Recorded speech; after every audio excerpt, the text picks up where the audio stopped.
नमस्कार मित्रों, बातों बातों में हमारा कार्यक्रम एक ऐसी संगत जिसमें हर बार हम ऐसी शख्सियत से बात करते हैं जिसने अपने नाम से अपने पहचान बनाई है, अपने फन से, अपने हुनर से, और ये साबित किया है कि उनका होना एक प्रयोजन है। ये जो कार्यक्रम है वो वस्तुतः एक व्यक्ति के साथ इस तरह का इंटरेक्शन है, वो बातचीत है, ताकि हम उस रचना प्रक्रिया को पहचान सके जो उनके सृजन में सहायक होती है। आज हमारे साथ हैं हास्य व्यंग्य के कवि बाबूलाल छंगानी, जिन्हें ये देश, ये प्रदेश बाबू बम चक्री के नाम से, बल्कि यूं कहूं बम चक्री के नाम से पहचानता है। और जब आप बम चक्री की बात करते हैं तो लगता है कोई रिदम है, कुछ ऐसा है जो खास है। वैसे तो खास हम सब में है, लेकिन बाबू बम चक्री में ऐसा क्या है? आइए मिलते हैं हम हमारे आज के कवि, हास्य व्यंग्य के प्रमुख हस्ताक्षर बाबूलाल जी छंगानी, बाबू बम चक्री से। बाबूलाल जी, हास्य व्यंग्य की कविताओं में आपका बड़ा नाम है। ऐसा कहा जाता है कि जिस कवि सम्मेलन में आप पहुंच जाते हैं या आप रहते हैं, या ये सूचना मिल जाती है कि इसमें बाबूलाल जी अपनी कविताओं का पाठ करेंगे, उसकी ऑडियंस अचानक से इंक्रीज होने लग जाती है। ये जो हास्य कविताएं जो आपने कहनी शुरू की, इसकी शुरुआत कहाँ से हुई? कैसे आपने ये तय किया कि मुझे हास्य कविताएं करनी है, और कैसे आपने मंच लूटना शुरू कर दिया? सबसे पहले तो बहुत बहुत शुक्रिया, आपने मुझे आज मौका दिया है। जी। हास्य व्यंग्य की बात करें तो आप जानते हैं कि रुलाने वाले बहुत हैं, हंसाने वाले बहुत कम होते हैं। जी। तो मेरे दिमाग में ये बात आई कि क्यों न किसी को, किसी के चेहरे पे प्रसन्नता लाई जाए। मैं गांव से बिलोंग करता हूँ। हाँ। बीकानेर से पश्चिम में स्थित गजनेर बड़ा ऐतिहासिक गांव है। जी, पर्यटन की दृष्टि से भी वो स्थान रखता है। गांव से बिलोंग करता हूँ मैं। गांव में भी पहले छोटी छोटी रचनाएं लिखता था बचपन से। हाँ। गांव का जब 15 अगस्त या 26 जनवरी का स्कूल का प्रोग्राम होता, सभी गांव की स्कूलें इकट्ठी होती, तो फिर मैं गांव की समस्याओं पर एक कविता लिखता जी। और वो हास्य व्यंग्य में होती थी। तो फिर वहाँ मेरी वो पहचान बन गई। फिर मेरा यहाँ बीकानेर आगमन हो गया। यहाँ आने पर यहाँ साहित्यिक समाज में जुड़ा। आदरणीय मधु भाई साहब आशावादी जी से, गायत्री प्रकाशन से मैं जुड़ा, और उसके बाद मेरा ये संपर्क चलता रहा। देखो जी, दुनिया में लोग मुस्कुराते कम हैं। दुनिया में लोग मुस्कुराते कम हैं। किसी को थोड़ा, किसी को ज्यादा गम है। ये मत भूलो जो खिलखिला कर हंसता है, उसकी मुस्कुराहट के पीछे भी गहरा गम है। क्या बात, क्या बात। निश्चित रूप से यही सोच के रखते हैं कि हम वो लिखें जो हर कोई लिखता है, लेकिन हम वो लिखें जिसको सुनने के बाद या पढ़ने के बाद उसके चेहरे पे मुस्कान आ जाए। जी। और इतना ही नहीं, लेखन के क्षेत्र में जब आपने जैसे बात कही मंचों पर जाने की, तो जिससे भी मिले, जब भी मिले, तो मायूस सा मिला, मुरझाया। मैं हमेशा कहता हूं कि मुरझाया चेहरा बीमार होता है।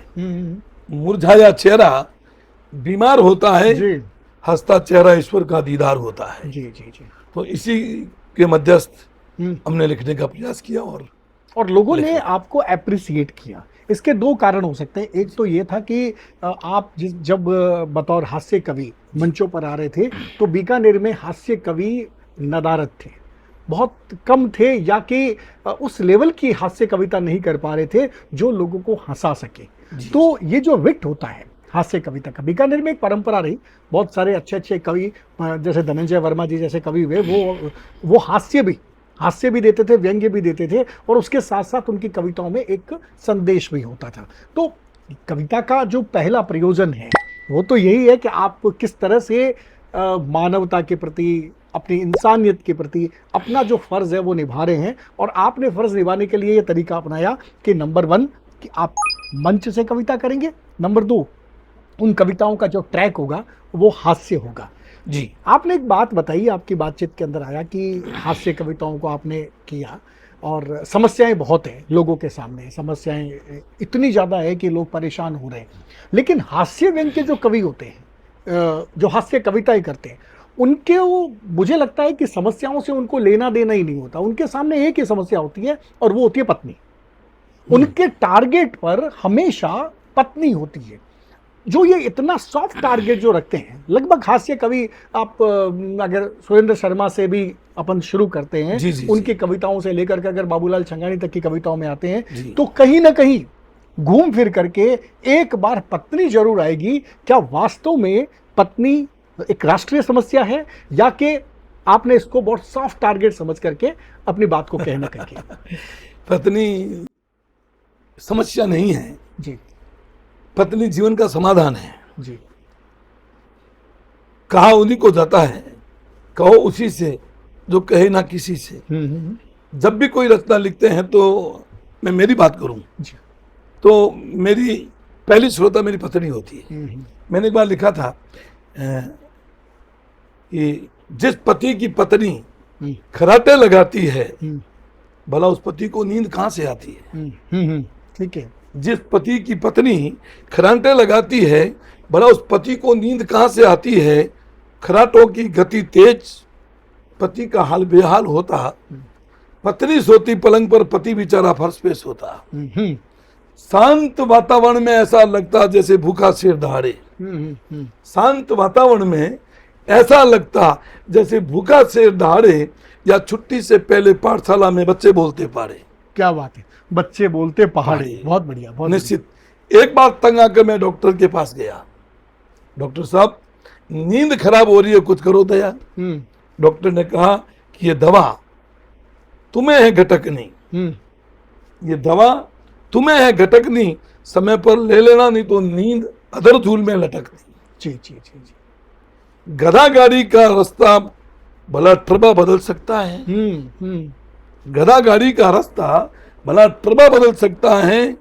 ऐसे ही सोच कि तू छोड़ औरों को सुधारने की, अपने आप को सुधार ले, इसी में तेरा भला है। निश्चित रूप से इस प्रकार की जो कविताएं होती है वो पत्नी को केंद्र रख के लिखी जाती है जी। और पत्नी मेरी दृष्टि में समस्या नहीं है, वो हमारा मुख्य केंद्र है। उसके माध्यम से हम सबको सीख देने का काम कर लेते हैं। जी जी, सीख देने का काम कर लेते हैं। और कविता का जो पहली मैंने बात की थी वो था, लेकिन आज कवि सम्मेलन कम हो रहे हैं, या कि कवि सम्मेलनों में जुमलेबाजी हो रही है, कवि सम्मेलनों में चुटकुलेबाजी हो रही है, और आप तो फिर भी एक हास्य, गंभीर हास्य रचते हैं। एक फूहड़ हास्य कवि सम्मेलनों में रचा जाने लगा है, और ये वजह इतनी ज़्यादा हावी हो गई है कि जो गंभीर कवि हैं उन्होंने कवि सम्मेलनों से किनारा करना शुरू कर दिया है। ये जो फूहड़ हास्य जो रचा जा रहा है, जी जी, क्या इसकी क्या जरूरत है कि इस तरह का फूहड़ हास्य रचा जाए? और अगर ये रचा जा रहा है और जैसा कि दावा किया जाता है कि ये सफल भी हो रहा है, सक्सेस भी हो रहा है, तो इसके कारण क्या है? वाह, देखिए हास्य में अगर फोड़पन आ गया जी, तो फिर वो हास्य नहीं है, वो एक मनोरंजन है। अच्छा, सरस्वती का मंच है, जिस मंच पर अदब की दुनिया में सलीके से कही जाने वाली बात जो होती है, वो फिर वो कवि है जी, जो अपनी बात सलीके से रख देवे। जी जी, बिल्कुल। हास्य भली परोसे आप, लेकिन आपका कहने का अंदाज एक बहुत प्यारा होना चाहिए। आपकी बात को बहन बेटी भी सुन सकती है, हमारे बच्चे भी सुन सके, बिल्कुल, जो भी सुने उसको एक संदेश मिले जी। और उस संदेश के माध्यम से भले आप हास्य में बात कहें, भले आप व्यंग में कहें, वो श्रोता जो होगा, जो सुनेगा, उसके हृदय से टकरा कर आह या वाह के रूप में प्रणीत हो जाएगा। लेकिन बाबूलाल जी, ये तो बहुत उच्चा दर्श है। और अभी तो आपने बीकानेर के मंच पर कविताएं की है, राजस्थान के मंच पर कविता की है, आपने वैसे अंतर्राष्ट्रीय मंच पर भी ऑनलाइन जो काव्य पाठ थे उसमें भी किया, और अफ्रीका के लोगों ने भी आपको बहुत सराहा, आपकी कविताओं को सराहा। लेकिन जिस तरह के मंच अभी बन रहे हैं, जिस तरह की कविताएं सुनने के लिए लोग आते हैं, वहां पर आप ये आदर्श लेकर के कब तक टिक पाओगे? ये बम चक्री जो है वो कब तक इतने आदर्श लेकर के टिक पाएगी? कभी ना कभी तो इसको समझौता करना पड़ेगा। मैं ऐसा नहीं मानता जी क्योंकि हर व्यक्ति का अपना एक अंदाज होता है। जी। हर व्यक्ति अपनी बात कहने का अलग तरीका रखता है। अब जैसे बात तो आपको व्यंग में कहनी है, बात तो आपको हास्य में कहनी है, लेकिन जरूरी नहीं अब फूड बनना है उसके अंदर। जैसे देखो कि ये आंख तुझे मोतियाबिंद होगा, एक सलीके से बात कहने का प्रयास है कि ये आंख तुझे मोतियाबिंद होगा, तूने समस्या कर दी बड़ी है, तू जिससे जाके लड़ी है वो किसी और के साथ लड़ी है। बिल्कुल ठीक है ना? बिल्कुल। इसमें ठीक है, उस मन तक पहुंचने का प्रयास किया है जो मन युवा मन उड़ान भर रहा है, बिल्कुल बिल्कुल उन तक ले जाकर बात को छोड़ दिया गया बिल्कुल ठीक है। वहीं आप देखो कि राजस्थानी की बात करूं, एक राजस्थानी में 4 लाइनें हैं। बिल्कुल। औरतें जो तनखा पहनती है, तिनखा, हाँ, नथ, तिणखो औरत्रो नाक है, तिणखो औरत्रो नाक है, तिणखा में नखरी शान। क्या बात, क्या बात।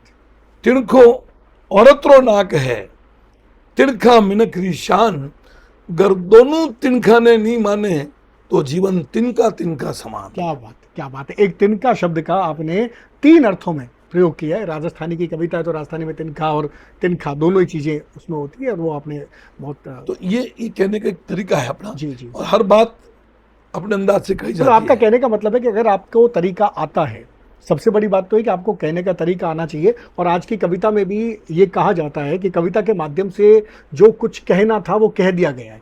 अब आपके पास सिर्फ एक स्टाइल, एक तरीका, एक अंदाज वो बचा है। और अगर एक कवि इस चीज को समझ लेता है तो फिर उसके पास कहन की समस्या नहीं रहती। उसको जुमलेबाजी में और अश्लीलता में, फूहड़पन में उसको उतरना नहीं पड़ता है, और वो आखिरकार अपनी बात को कहने में सफल हो जाता है। लेकिन बाबूलाल जी, आपकी जो कविताएं हैं, हास्य कविताएं हैं, और वो मकबूल भी बहुत हुई है, लोगों ने बहुत पसंद भी की है। उसके साथ ही साथ आपका एक काम कहानियों पर भी है। आप कुछ ऐसी हास्य व्यंग की कथाएं लिख रहे हैं जो लघु कथा से अलग है, जो कहानी के वर्तमान जो ट्रैक है उससे अलग है, लेकिन उसके अंदर एक हास्य है, एक छोटा सा व्यंग्य है, और उसके बाद में आदमी उसको पढ़ करके थोड़ी देर तक गुदगुदाता है और फिर उसको लगता है कि नहीं यार, बात तो सही है, भले ही थोड़ी कटु हो सकती है, भले ही वो होती है। तो ये किताब है, इसका सृजन, इसकी जो आवश्यकता आपको कैसे लगी कि ये मैं समाज को एक ऐसी किताब दूं, इस पर अपन बात करें। जी, बहुत अच्छी बात कही है। जब मैं कविताएं लिख रहा था और लिख रहा हूँ कंटिन्यू, मुझे आदरणीय मधुभाई साहब आशावादी जी ने एक बार, हम गायत्री प्रकाशन की उस तपस्थली में बैठे थे, तब इशारों में कहा था कि कुछ ऐसा लिखा जाए जी जो अभी तक हुआ नहीं। फिर उन्होंने इशारा किया कि इस प्रकार से अगर लिखा जा सकता है तो उन्हीं को आदर्श मानते हुए, बिल्कुल उन्हीं के शब्दों को लेकर मैंने फिर कुछ लिखने का प्रयास किया जी, जिसमें लघु कथा के रूप में एक हास्य व्यंग की पुस्तक चल रही है। शीघ्र ही हम गायत्री प्रकाशन के माध्यम से जनता के बीच लाएंगे जी। 2 पुस्तकें हैं, एक पुस्तक तो आ चुकी है, केवल जी का कहना दो, और एक पुस्तक प्रकाशन में है जी, तीसरी तैयार है। लेखन का काम चल रहा है, वो लेखन का काम वो चल रहा है, और उसके साथ साथ कविताओं का भी काम कर रहा है। और 2 भाषाओं में आप लगातार लिख रहे हैं, हिंदी में भी लिख रहे हैं और राजस्थानी में भी लिख रहे हैं। दरअसल राजस्थानी में लिखना, मुझे लगता है कि बीकानेर वालों के लिए, राजस्थान वालों के लिए, खासतौर से ये जो बेल्ट है, राजस्थान है, जोधपुर है, वहाँ पे हर जो राइटर है वो हिंदी में भले लिखे लेकिन वो राजस्थानी में लिखता है, क्योंकि राजस्थानी के प्रति उनकी एक प्रतिबद्धता है। राजस्थानी सिर्फ लेखन की भाषा नहीं है, लेखन का माध्यम नहीं है, ये हमारी रोजी रोटी से जुड़ा एक आंदोलन भी है। और लगातार राजस्थानी के लेखक इस आवाज को उठा रहे हैं कि राजस्थानी भाषा को मान्यता मिलनी चाहिए, संवैधानिक मान्यता मिले, अगर राष्ट्रीय स्तर पर मान्यता मिलती है, केंद्र सरकार संवैधानिक मान्यता देती है तो बात अलग है, वरना राज्य सरकार दूसरी राजभाषा बना करके कम से कम राजस्थानी बोलने वालों को, राजस्थानी लिखने वालों को मेन स्ट्रीम दे देवे, मुख्य धारा दे देवे। तो इसके लिए एक आंदोलन भी चल रहा है जी। आपकी भी इस आंदोलन में आहुति है, आपका भी इस आंदोलन में लगातार एक एक्टिविस्ट के रूप में भी आपका सहयोग रहता है। आपको क्या लगता है कि राजस्थानी भाषा को मान्यता नहीं मिलने का बड़ा कारण क्या है? राजस्थानी भाषा को वैसे मान्यता मिलनी चाहिए, हम जी। सब इस पक्ष में हैं, जी। लेकिन मेरी निज मान्यता के अनुसार हम कह सकते हैं कि ये एक राजनीति के दांवपेच में जी। फंसा स्क्रू है, हम्म। जिसको एक पेचकस की आवश्यकता है। जब बंगाल में बंगाली चल सकती है बिल्कुल।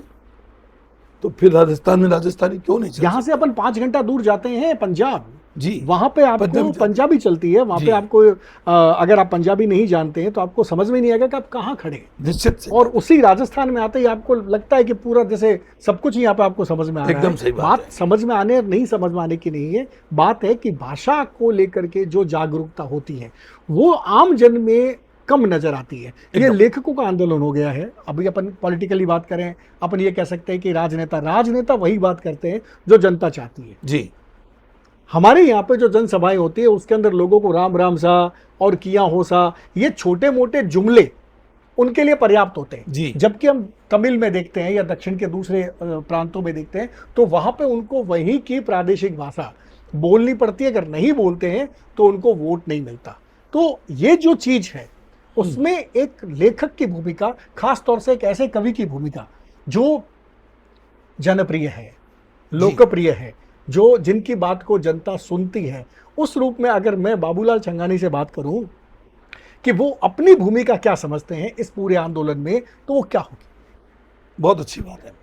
ये जहाँ राजस्थानी की मान्यता की बात है जी। इस बड़े अनुष्ठान में हर कलमकार, हर लेखक की आहुति लगे जी। हर लोग उसमें उतरे हुए हैं। हमारे वरिष्ठ साहित्यकार जो हैं उनकी अगवानी में आज भी हम प्रयासरत हैं जी। लेकिन मेरा ये मानना है कि इस राजस्थानी को मान्यता मिलने के लिए कलमकार जहाँ जुड़े हुए हैं वहीं नई जो पौध आ रही है, हमारे जो नए बच्चे हैं उनमें राजस्थानी बोलने की परंपरा को हमें प्रारंभ करना चाहिए। मान्यता तो ये रही कि हमारा बच्चा जब LKG UKG में पढ़ना शुरू करता है तो हम सीधा उसको इंग्लिश मीडियम में ले जाना पसंद करते हैं, कॉन्वेंट में भेज देते हैं। भले पढ़ा लो आप उनको, कोई बात नहीं, लेकिन हम सब ये संकल्प करें कि हमारे घर में जब हम बैठेंगे, हमारे बच्चे हमारे बीच बैठेंगे या हमारे मेहमान कोई भी आएगा तो हम राजस्थानी में बात करेंगे। ठीक बात, ठीक बात। अगर ऐसा चलता रहा तो निश्चित रूप से ये जो बीज बोए जाएंगे वो बीज बाद में अंकुरित होकर एक वटवृक्ष बन जाएगा और समय आते ही हमें मान्यता मिल जाएगी। मतलब आप इस बात को लेकर के आश्वस्त है कि राजस्थानी भाषा को आज नहीं तो कल मान्यता मिलेगी और उसके लिए आप अपने तय प्रयास जो हैं, जो लेखक है वो प्रयास कर रहे हैं। लेकिन बात ये कि लेखकों के प्रयास से मान्यता का आंदोलन खड़ा नहीं हो सकता। उसके लिए जनता को आगे आना पड़ेगा, जनता को अपनी बात को समझना पड़ेगा और फिर हम कहीं जाकर के बात करेंगे। जी। देश के सामने सिर्फ भाषा की समस्या तो हम ये कह सकें प्रदेश के सामने है, लेकिन देश के सामने और भी बहुत सारी ऐसे मुद्दे हैं जिनको लेकर के हमें सजग रहना होता है। बतौर कवि आपको वो क्या चीज़ें लगती है जो आपको कहीं न कहीं उद्वेलित करती है, कहीं न कहीं आक्रोशित करती है और फिर वो इस तरह से आपकी कविताओं में आती है? देखिए, बहुत से ऐसे दृश्य हैं, बहुत सी ऐसी घटनाएं हैं जो मन को कुरेद देती है। जैसे जैसे पाश्चात्य संस्कृति जी हमारे पर हावी हो रही है, मोबाइल के इस दौर में जी, जहाँ युवा मन भटक रहा है जी, बल्कि यूं को हर कोई भटक रहा है, ऐसे में मुझे मेरी 4 लाइनें याद आ रही है जी बिल्कुल। कि एक गांव का परिदृश्य है। एक वृद्ध दाम्पत्य एक घर के आंगन में बैठे हैं खाट पर जी, और उनके 2 बच्चे हैं, दोनों विदेश में हैं। तो वो बुजुर्ग जो बैठे हैं उसमें वो पति बोलता है अपनी पत्नी को कि गलतियां हमारी गिगनार हो गई, गलतियां हमारी गिगनार हो गई, हिदायतें हमारी दरकिनार हो गई। वाह। गलतियां हमारी गिगनार हो गई, हिदायतें हमारी दरकिनार हो गई, कौन पूछता है बुजुर्गों को घरों में, क्योंकि औलाद हमारी होशियार हो गई। क्या बात है, क्या बात तो बात वही है जी। आज हम देखें कि जैसे ही पाश्चात्य संस्कृति हावी हुई तो हमारे संस्कार लुटने शुरू हो है गए, जी। और संस्कारों के लुटने से ये स्पष्ट है कि हम अपने जीवन शैली को बदल चुके हैं। हमारी सोच बदल गई। हमारा युवा वर्ग, जिनसे बहुत उम्मीदें की जा सकती थी, अब उम्मीदें नहीं की जा सकती क्योंकि वो स्वच्छंद हो गए हैं।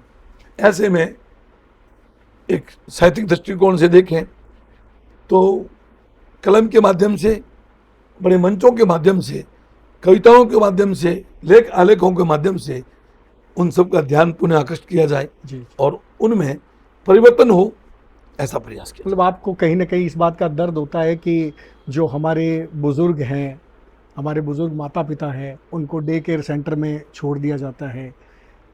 महिलाएं जो है, जी। हमारी बेटियां हैं, वो दहेज के कारण उनको जला दिया जाता है, उनको घर से निकाल दिया जाता है। ये जो अमानवीय घटनाक्रम जो होते हैं वो एक कवि को बहुत ज़्यादा मतलब मन से विगलित कर देते हैं। आपको, आपके मन में एक क्षोभ उत्पन्न हो जाता है। जी, जी। और उस वक्त आपको लगता है कि इस समाज की कल्पना हमने नहीं की थी। निश्चित। वो जो जिस पाश्चात्यकरण की आप बात कर रहे हैं, आपको लगता है कि इस समाज की हमने कल्पना नहीं की थी, और उस वक्त आपके मन से कोई एक कविता निकलती है, आपके अंदर से एक बात निकलती है, और आप ये चाहते हैं कि ये कविता मेरी दूर तक जाए और समाज को ये समझाए कि ये वो समाज नहीं है जिसकी संस्कृति को लेकर के आप गर्व करते हैं और उसको लेकर के आगे बढ़ते हैं। ऐसा कोई प्रोजेक्ट, ऐसा कोई अभियान कि आप जैसे बेटी बचाओ अभियान, हम सब लोग उसमें लगे हुए हैं। हाँ। दहेज के लिए हत्याएं नहीं होनी चाहिए, घरों के अंदर माहौल नहीं बनना चाहिए। उसी तरह से हम सब चाहते हैं कि हमारे जो वृद्ध है वो डे केयर सेंटर में नहीं जाए, हमारे बच्चों के साथ, अपने पोते पोतियों के साथ खेले। तो आपके मन में कोई ऐसी परिकल्पना, ऐसा कोई विचार कि एक अभियान ऐसा चला जाए कि इस तरह के जो लोग हैं जो ऐसा करते हैं उनको किसी न किसी रूप में समझाया जाए, वो कुछ ऐसा है आपके? जी, इस विषय में मेरी एक खुद की मान्यता है। मैंने फेसबुक में एक बार लिखा भी था कि आओ आप और हम जी अनुबंध करते हैं। क्या बात है। आओ आप और हम अनुबंध करते हैं, 9 बजे से रात्रि लेकर सवेरे 6 बजे तक मोबाइल बंद करते हैं। हाँ, बहुत बढ़िया। सबसे बड़ी चीज ये जो मोबाइल है, इस पर मन से त्याग होना चाहिए। जी। मोबाइल वरदान भी है, अभिशाप भी है। बिल्कुल।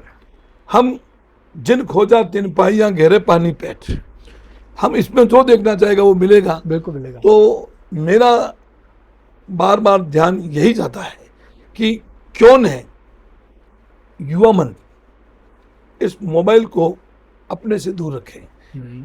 भूतपूर्व जो युवा भी बैठे हैं घरों में, उनसे पूछा जाए क्या मोबाइल के बिना जिंदगी नहीं थी? ठीक बात है। क्या रिश्ते नहीं थे? जी। लेकिन इसका बदलाव हो गया। जी। और जैसे आपने बताई कि दहेज पर, कन्या पर, बेटियां क्या नहीं करती साहब। आज बेटियां आज के दौर में पुरुष के साथ कंधे से कंधा मिलाकर हर क्षेत्र में अग्रणीय है।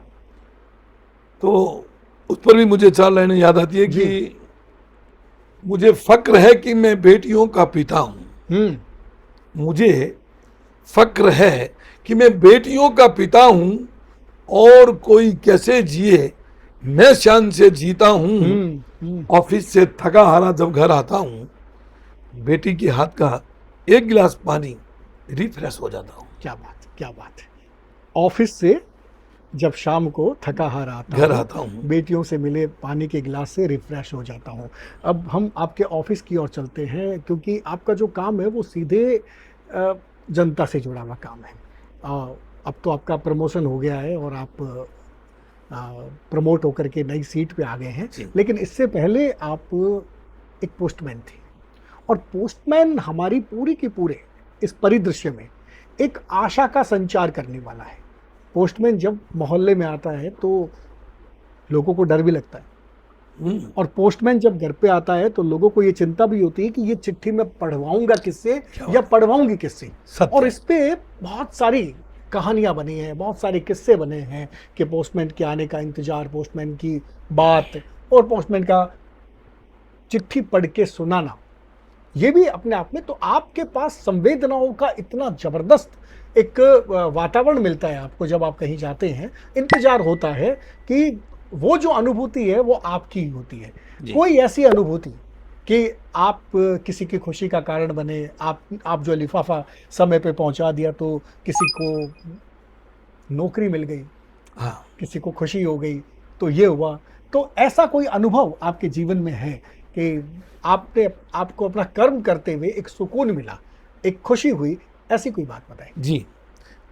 पोस्टमैन की जो लाइफ होती है जी वो ये नहीं सोचा जा सकता कि वो ड्यूटी कर रहा है, ठीक। बल्कि जब ऑफिस से मैं निकलता था जी तो मैं ये सोचता था कि मैं इस परिवार से निकल कर मेरे परिवार में जा रहा हूँ, बेशक, और उसका वो जो बीट पूरी होती है वो हाँ, आपका बीट- परिवार ही होता है वो। परिवार था सर।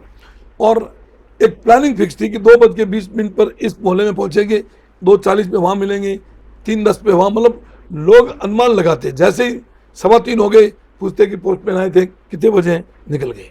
वो इतना अनुमान लगा लेते थे। जी जी और एक पारिवारिक माहौल जैसा प्रतीत होता था। जी। उनको पता था कि मैं लिखता हूँ, तो फिर मुझे रोक भी लेते युवा अच्छा, कि आ तो कुछ सुना दो, इस पे सुना क्या दो, बात है।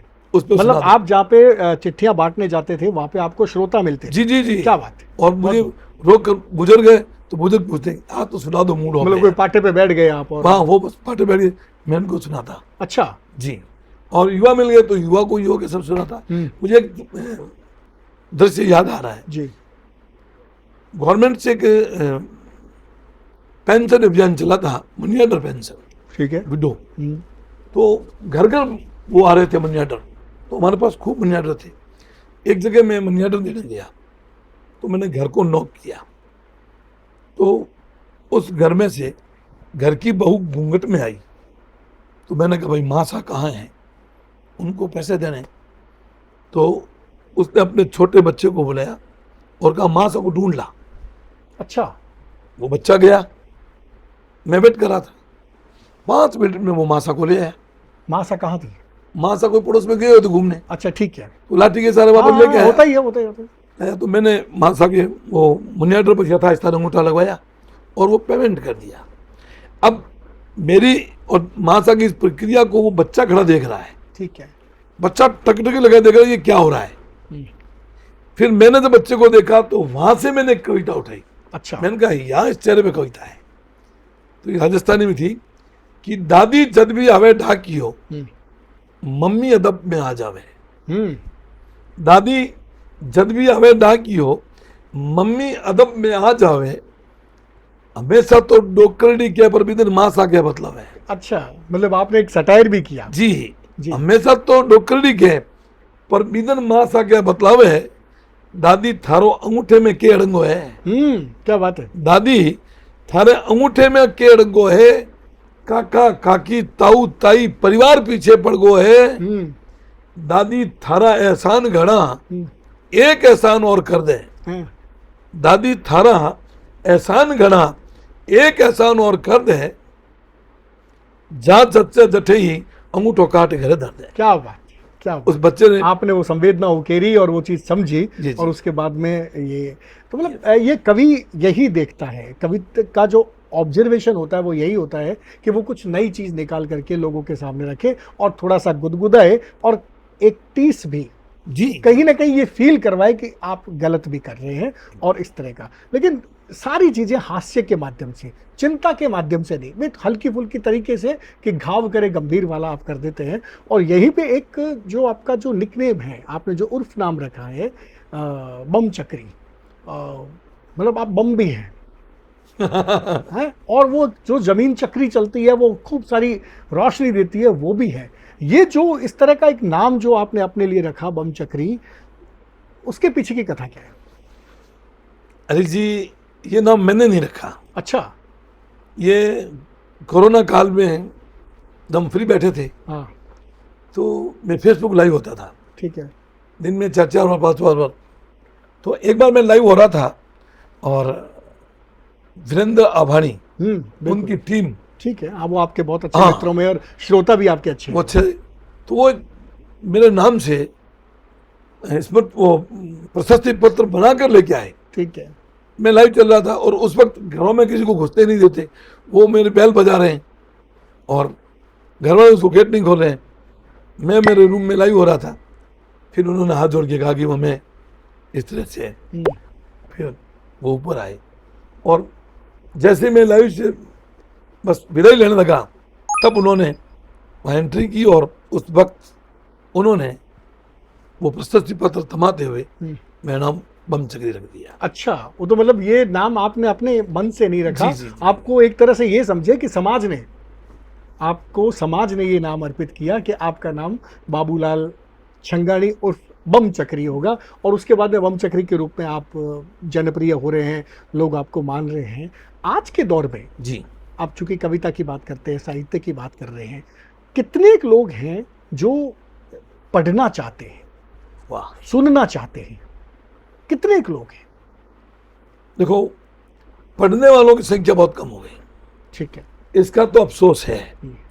नई जनरेशन पढ़ने में रुचि नहीं रखती। ठीक है। सुनने में हम कहें वही बात कि आजकल अपने बुजुर्गों की नहीं सुनते, वो हम कवियों की क्या सुनेंगे। जी। फिर भी कुछ प्रतिशत की बात करें तो उन प्रतिशत में सुनने की परंपरा अब शुरू हो गई है।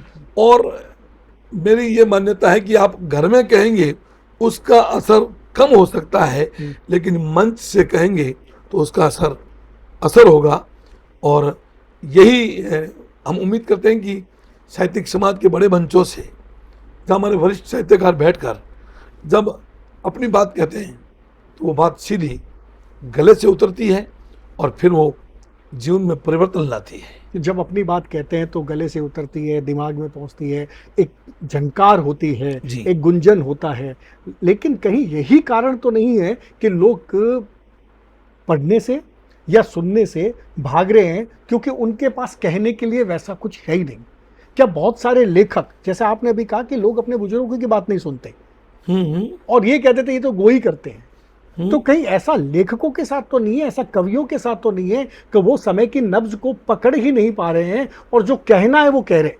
उनको जो लग ही नहीं रहा है कि मैं जो गलत कह रहा हूँ सही कह रहा हूँ, वो उसको ठोक पीट करके देख ही नहीं रहे हैं और इस वजह से समाज उन्हें स्वीकार नहीं कर रहा है। तो कहीं ये कारण, एक ये भी तो कारण हो सकता है कि लेखक या जो कवि हैं वो बात कह ही नहीं पा रहे जिसकी समाज को जरूरत है। ये बात भी सही है आपकी। देखो ये जरूरी नहीं होता कि आपने सोचा वहां तो कोई दूसरा पहुंच जाए, बिल्कुल ये जरूरी नहीं होता, लेकिन प्रयास किया जा सकता है जी। उस पथ पे रवाना होए, वो मंजिल आपको मिल जाएगी जी।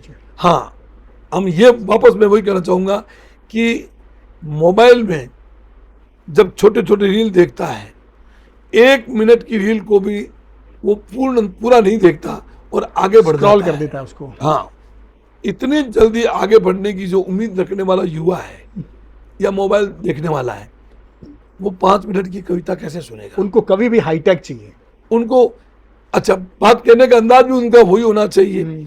और वर्तमान में मंचों पर एक दौड़ सी हो गई है कि आप अपनी बात कम शब्दों में सटीकता से व्यंग भरे कैसे कह सकते हैं। जी। अगर आप उसका पालन कर रहे हैं तो आप मंच पे टिके रहेंगे, नहीं तो फिर जनता आपको स्वीकार नहीं करेगी। यही वजह है कि बहुत सारे कवि ये कहते हैं कि जनता जो सुनना चाहती है हम वही कह रहे हैं, और इस प्ली के साथ जी वो बहुत सारी ऐसी फुहड़ और अश्लील बातें भी परोस देते हैं कि जनता को यही सुनना है। तो ये जो बीच का रास्ता निकाल करके लोग, जो आप कह रहे हैं जमने वाली बात, जो कवि सम्मेलन में जमने की बात है, उससे कविता का तो अहित ही हो रहा है ना। निश्चित कविता का तो हित नहीं हो रहा है, तो कविता का हित कैसे हो? ये आपकी टीस बहुत जायज है जी, क्योंकि कविताएं संस्कृति की सौगात होती है। बिल्कुल, कविताएं संस्कृति की सौगात होती है। दिल जिसका पवित्र न मन में घात होती है, शब्दों के मंथन से निकलता है वो मक्खन। हाँ, जो जीवन के राह में नई प्रभात होती है। कविताएं संस्कृति की सौगात होती है। कविता संस्कृति की सौगात होती है, और हम आपसे जानना चाहेंगे कि ये जो सौगात आपको मिली है, आप तक पहुंचाने में उन किन किन लोगों का बहुत बड़ा योगदान रहा आज इस समय में जब आपकी प्रतिष्ठा एक बड़े हास्य व्यंग्य कवि के रूप में होती है, तो निश्चित रूप से आप उनको ट्रिब्यूट करना चाहेंगे, आप उनके प्रति याद करना चाहेंगे। वो कौन लोग थे जिन्होंने आपको इस रास्ते पर आगे बढ़ाया और आज उन्होंने आपको जहाँ पे आप हैं देख करके खुश भी होते रखे? वाह, बहुत गहरा प्रश्न कर दिया आपने मुझे। अपनी बात को कहने के लिए सोचने पर विवश कर दिया, क्योंकि इस सफर में ऐसे बहुत से विद्वजन मुझसे जुड़े हैं जी, जिनमें मैं पुनः नाम लूंगा आदरणीय मधु भाई साहब आशावादी जी का, बिल्कुल हरीश बी शर्मा जी का, राजा राम जी स्वर्णकार का, बिल्कुल हमारे गुरुदेव शिव कुमार जी वर्मा, बिल्कुल ठीक है। जिन्होंने मुझे बहुत प्रेरित जब आप पढ़ते थे जब मैं पढ़ता था जी उन्होंने मुझे बहुत प्रेरित किया। जी और इसके अलावा बहन मनीषा आर्य सोनी, जी जिन्होंने मुझे बहुत प्रेरित किया है, लिखने को मजबूर किया है। और इसके अलावा काफ़ी लोग जो हैं आज भी मेरे से जुड़े हुए हैं, मैं उन सबका शुक्रिया अदा करता हूँ। आपका परिवार, जी, खासतौर से भाभी जी, हमारी भतीजियाँ, आपकी इस काव्य साधना में किस तरह से सहायक बनी? वाह, बहुत अच्छी बात कही। मेरे परिवार की बात करूं तो सबसे पहले मुझे कविता में सपोर्ट मेरी धर्मपत्नी करती है। मैंने एक बार उसमें व्यंग में कह दिया था कि मुझे एक युवा कवि ने पूछा कि कविता लेखन कैसे किया जाता है। मुझे एक युवा कवि ने पूछा कि कविता लेखन कैसे किया जाता है। मैंने कहा जब कोई कवि अपनी पत्नी से पीटा जाता है। ठीक बात, ठीक बात। तो मेरी धर्मपत्नी ने बोला कि कविता खत्म हो गई। मैंने कहा नहीं, आगे और बढ़ेगी ये। कि मुझे एक युवा कवि ने पूछा कि कविता लेखन कैसे किया जाता है। मैंने कहा जब कोई कवि अपनी पत्नी से पीटा जाता है, दुख दर्द गम चिंता लेकर कलम उसकी चल पड़ती है, दबा लेता है वो भावनाओं को, तब हास्य कविता जन्म लेती है। क्या बात है। तो ये थे इसी तरह से हास्य कविता जन्म लेने वाले, हास्य कविता के साथ अपनी पहचान बनाने वाले बाबूलाल जी छंगाणी, जिन्हें समाज ने बम चक्री नाम दिया। आज हमने बात की इनकी हास्य कविताओं पर, आपने आस्वादन किया इनकी कविताओं का, और वो सफ़र जहाँ से शुरू करके आज जहाँ तक ये पहुँचे हैं उसको भी जाना। बातों बातों में कि इस संगत में हम और भी कुछ लोगों से आपका परिचय करवाएंगे। बहुत जल्दी ही कुछ लोग और आपके बीच में आएंगे जिन्होंने अपने फन से, अपने हुनर से समाज में नाम किया है, अपनी पहचान बनाई है। आज हमारे साथ बाबूलाल जी थे, आप हमारे साथ रहे, इसके लिए आपका बहुत बहुत आभार। शुक्रिया सर।